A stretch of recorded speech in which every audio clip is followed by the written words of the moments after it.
Thank you for braving the storm, you studs. Look at all of you. Oh, holidays. Again, Easter, around the corner. Everybody gets the cute little dresses on. Purple. Actually, it's pink. You saw it earlier. So, I am excited because I'd like to point out the fact that we're celebrating Easter, and everybody knows this because Jesus rose from the dead. Now think about what I just said, boys and girls. Jesus rose from the dead. That means he's a zombie. Happy Jesus is a zombie day, boys and girls. Now the amazing part is if you know the Bible a little bit, the apostles helped write all that. One thing the apostles did write about was occasionally that instead of lighting the sinners on fire and sending them to hell, he would whack them with his cross and take them over here and dip in those brains like they were cheese sauce. Delicious! You didn't hear about that? No, cheese brains. Everybody loves that. Oh, couple kids in the crowd, as I know, they're wonderful children, and up here too. Good job, guys. I love children as much as the next person. I love talking to my children like they're adults. You talk to your children like they're adults now, they will learn more, faster, better. That's right, faster, more, and better. In that order. But this is normally how my conversation would start with those children. I don't care if you're crap. I got it. And it normally proceeds with me getting kicked across the side with a little Nike beat. And as I'm thinking it's not going to be quick, I get belted in the head with a Nike across the forehead. And then across the back with a lovely garment. And as I think that this fight's about over because I hear my lovely wife go, no, not the face, not the face. I think I can get up now, and at that point, I think I felt what was a coffee table across my back, which is not fair. Just my opinion. Oh, my tie. I'm gonna stay up. You like my tie? Woo! Thank you for your support. No face is broken. All right. Good job. Now we got a cat for Christmas. My children wonderfully named it Azrael, like a little kitty cat off the Smurfs. And now, after the new movie that came out, I hear my children running around the house, chucking the cat to the wall, at the wall, going, Adrian, are you dead? Not really. I did that.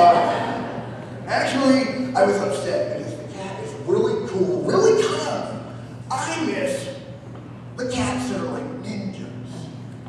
And when they're kittens, they're like everywhere. Everything makes paranoid. They don't know what to do. You just look at it and go, and he goes, 6 directions at once. He doesn't even have 6 limbs, but he does it. It's amazing. I would have kept that. No.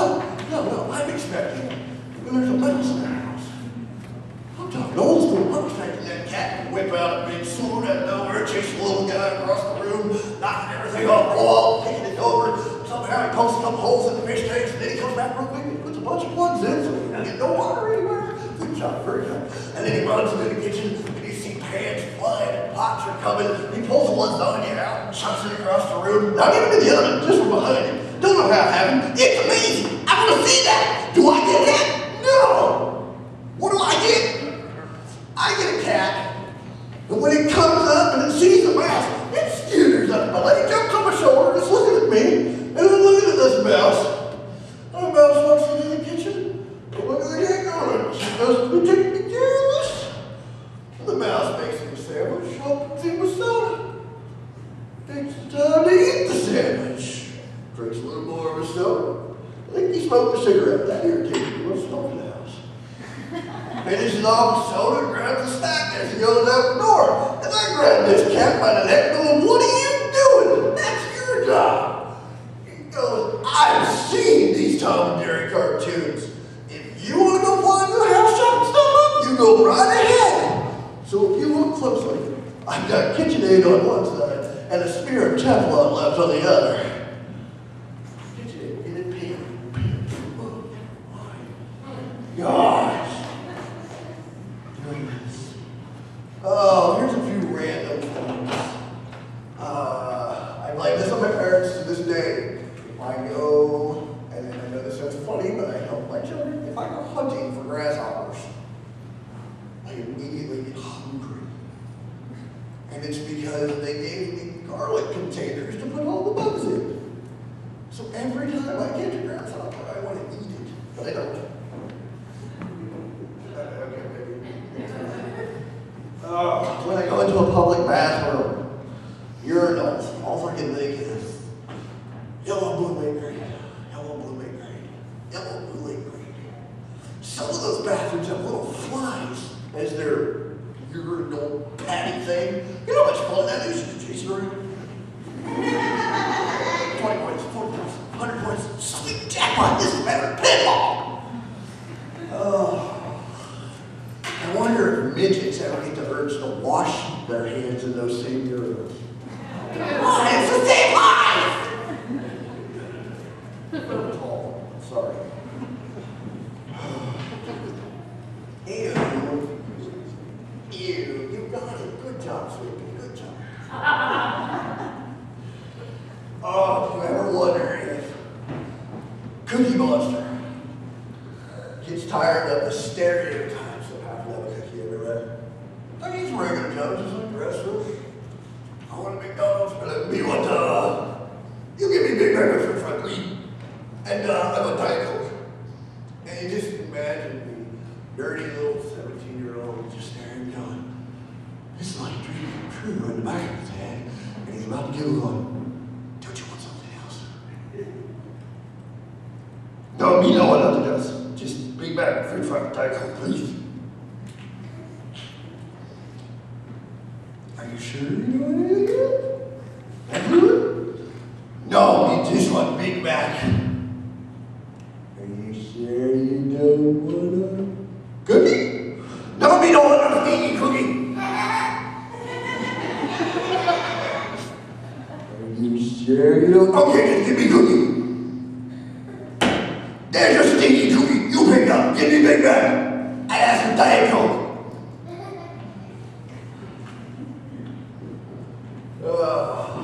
Or if Elmo had a different job in his life there.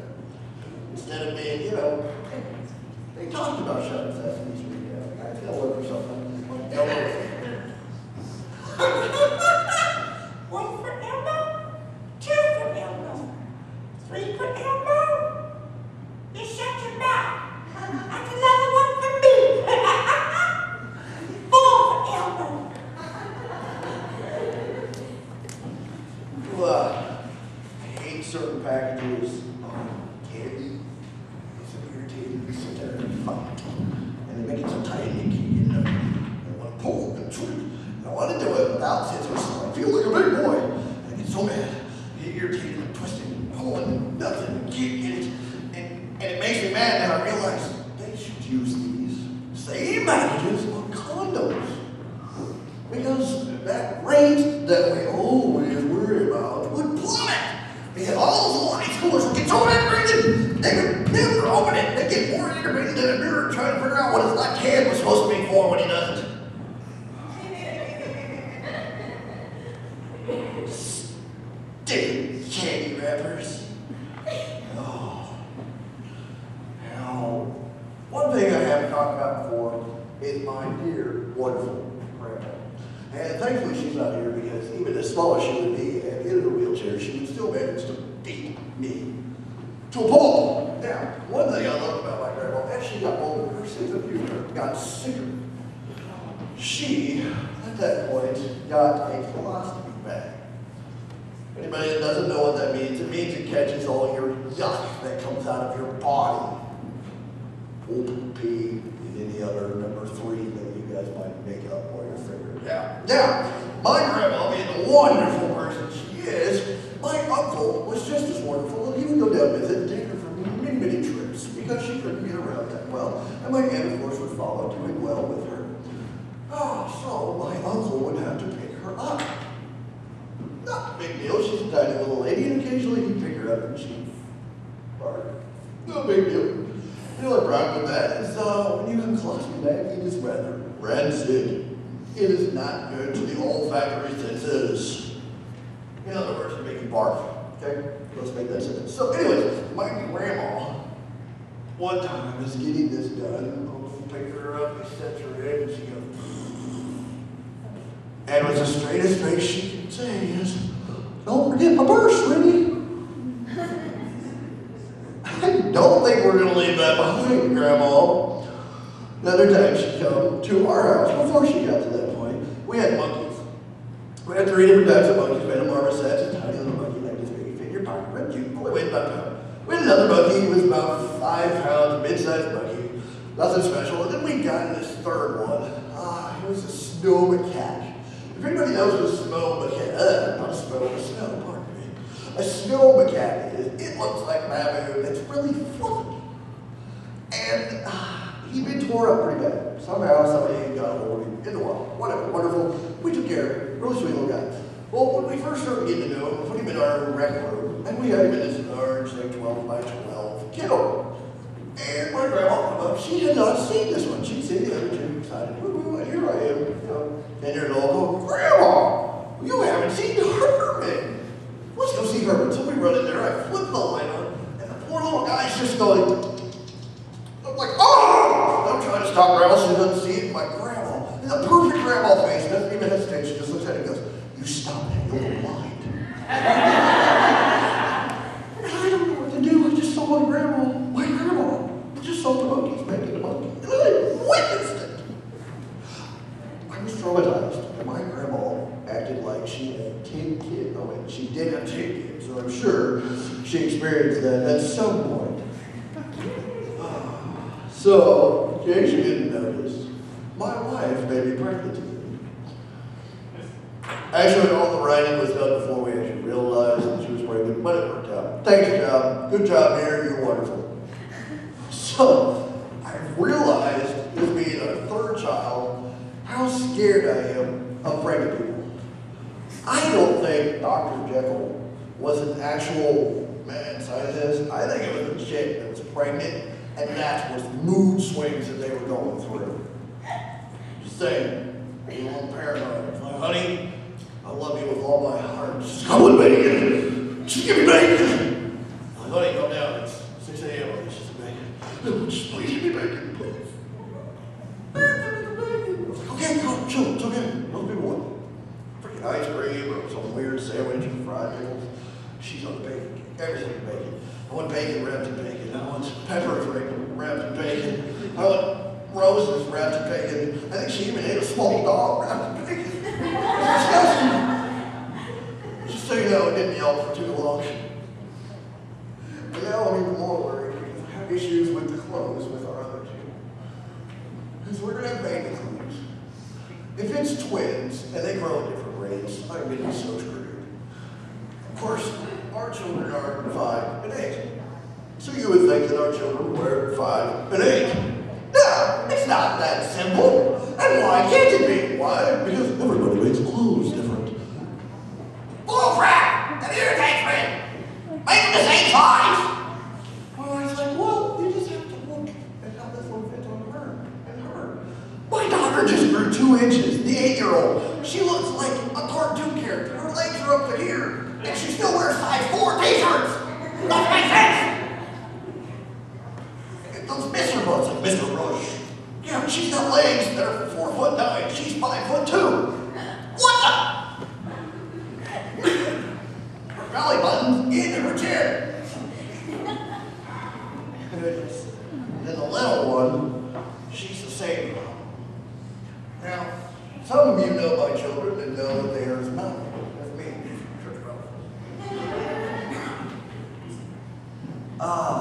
And it is amazing with 2 children how opposite they can be. This I should have known because my wife and I are opposite. But my youngest, we seriously talk to them like they're adults. We tease them like they're adults, which is okay. And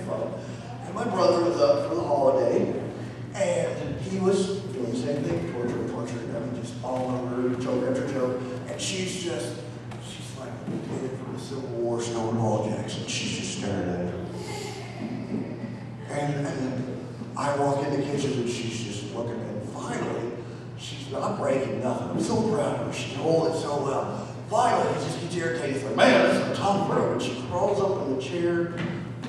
He's right in his face, and he's like, yes, it is a tough road. Victory for the little one, not for the big one. Now, Riley, she's different. Riley, she wants to please everyone. Back to, like, if anybody gets hurt, she cries for you. You could have a splinter that come right out. You could stub her toe, and she'll cry her little heart out. Like the little one?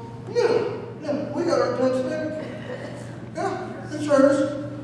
Every time we buy something to eat, she names it.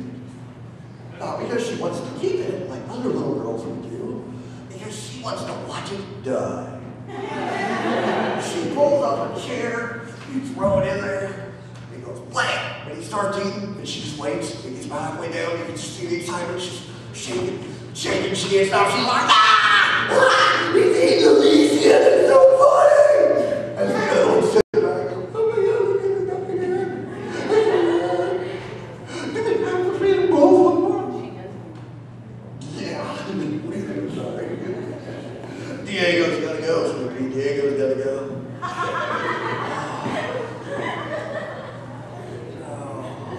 Now, when Riley was little, before she had things that cracked me up, I remember the first time I thought I was going to get the woo! I'm naked. Everybody thinks a naked little kid is funny. And if you don't, you're lying. It doesn't funny to see a little button go, she come in. She had the towel on. I thought, oh, there, she's got it all wrapped up tight. She's looking at me. Just waiting for it. She goes, bam! And then she goes, boom! Now, on the other end of that, less than a week later, she comes in after bath time. She's all covered up. We had a cat at that time also. And I was like, honey, you need to get dressed. She goes, no! I was like, honey, you need to get dressed. Where's the cat? I threw her around like a ninja cat should. She's like, Dad, I don't want the cat to see me naked. Just get dressed or be through. Cares on top of everything. She knows how to say curse words without saying them. A couple weeks ago, my wife was playing a video game on her phone. And it amazes me, because I love my wife. You play cards with her, and she gets mad if you play aggressive.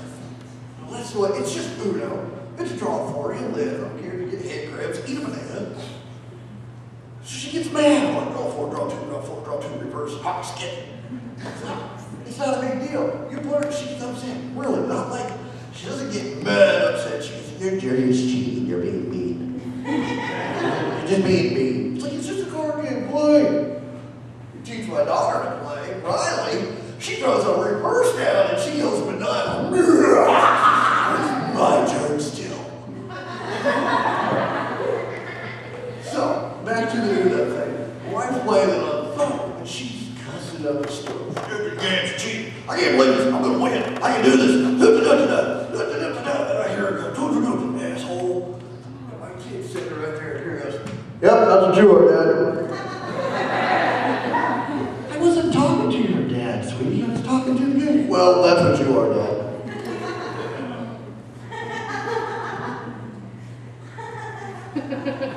I'm going to go in the other room and figure out how to put you in time, right? But you meant it. Well, this ain't fair. I can't punish you. Cheater. My girl. I love taking kids' stuff from the kids. I get yelled at for it. Oh, yes. My favorite green. Growing up, of course. I try to be a stickler for Dad. You all know that. Yes, if you know me. Well, I'm a kid, doesn't matter. So anyway, 7 o'clock, the curfew, no candy, no soda, blah, blah, blah, blah, blah, blah, blah. One time, my wife takes the kid over to her mom's, about 7:30. And at that age, Mrs. Riley, the oldest. She didn't eat a lot of candy. She was really good about that, made it easier on me. And the only reason I tell the story again is because it backfired later. We'll get to that, but she comes home. I know my daughter. She's pretty low key. She's just normally hanging out. She gets home and she's, my wife's in the kitchen. I know what's going on here. She's just going around, doing stuff. I didn't see nothing. I was waiting for it to happen. After about 20 minutes, my wife's still in the kitchen, amazingly taking forever to do dishes. And my little one pops in my face and goes, "Oh, we have candy!" And runs off. And from the kitchen I hear, "You're ratting me out, you little brat." That's what you get. So, on the other end of that, Kira is a lot like her father in she loves sweets. We have the bad habit of making icy sandwiches. Oh, don't do it. It's delicious. I don't have to make a cake. I can just put it on bread. It's amazing. So we're doing that all the time. And Jen was like, "You need to stop that. That's bad for you." I'm like, "Okay, Mom. Sorry." So I gave her one day. I'm like, "You can't tell Mom." Look at that. You're like, "You got a little sandwich." No. Wasn't 30 seconds that sandwich was gone. Jennifer comes back in. "You gave her a receipt?" "You little rat!" She's like, "I'm not telling Mom a lie. I'm not getting in trouble. You ate it." I'm not lying. I deserved that one.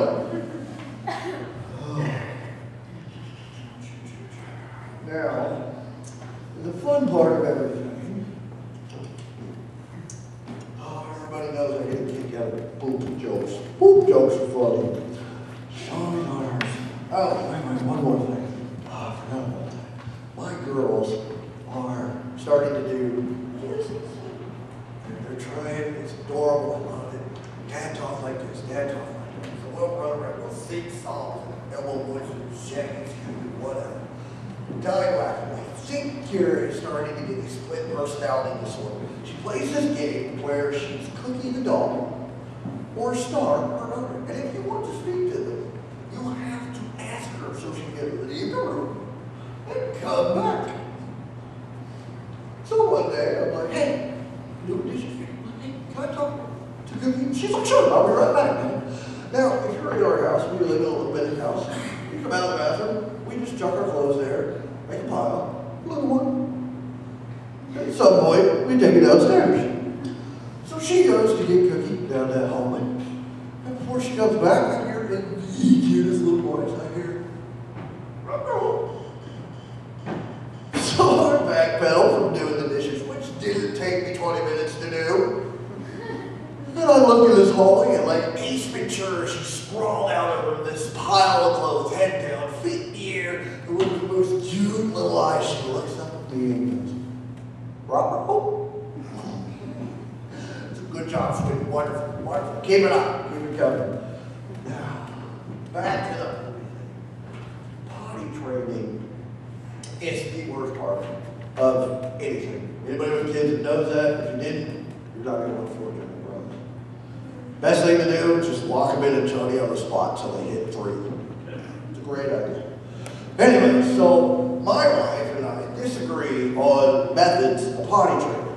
She says that it's not right that I smack them with a newspaper and rub their noses in it and tell them no. She's like, "That's not the right way to do it." I was like, "Bullcrap. Worked on them, worked on the dog, and it worked on you." And she winces every time I look at the newspaper. Bad wife. That's normally when I get shivved with a knife that she made. Oh, potty training is so much fun. Kira fights us a lot. Any little kid, some people know, they get that belly pain, you're trying to teach them. You need to go potty. No. All the time. You know, like clockwork for months on months. She's like, "Oh, Daddy, my belly hurts." I said, "Go potty training." "Oh, no, I don't potty that." 10 minutes later, she goes poop. Dad knows nothing, it's okay. So one day, like clockwork, only she didn't She'd meet me anytime a punchline. She's in the middle of the floor going, oh, and I'm connecting to here. My belly hurts, Dad, and I hear, oh, I'm gonna have a baby. I love that. I believe that the guy who made Play-Doh had kids not because he made Play-Doh for kids to play with, because of the accessories that come with them. The little Play-Doh machines that make hamburgers and cheeseburgers, little ball shake shop. You've seen those things where you put a little thing over it with a star or a heart or a string or lots of other odd things that I never even known the name for, and you push it through. So my oldest, we get her home. First time she's taking a poop. I'm getting one in the wife on the floor because every time she thinks she's done, it keeps coming out. But she's pushing her legs. And then it hit me. That guy had kids, and he was a genius. You keep pushing the legs, and the poop keeps coming out. You keep pushing the legs. Quick, somebody give me a star. Put it over. Look, I made a star shape. Ew. And I still play with it.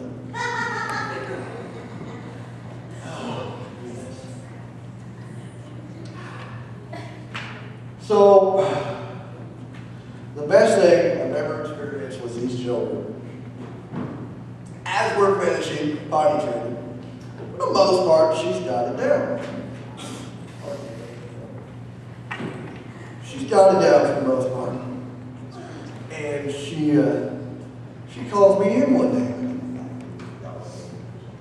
She calls me in. She's like, Daddy, come in here. And she needs some help. Nah, my britches are good. I corked it before I got here. I go in there, I'm thinking she's going to need a little bit of wiping or something, and I look in the toilet, and she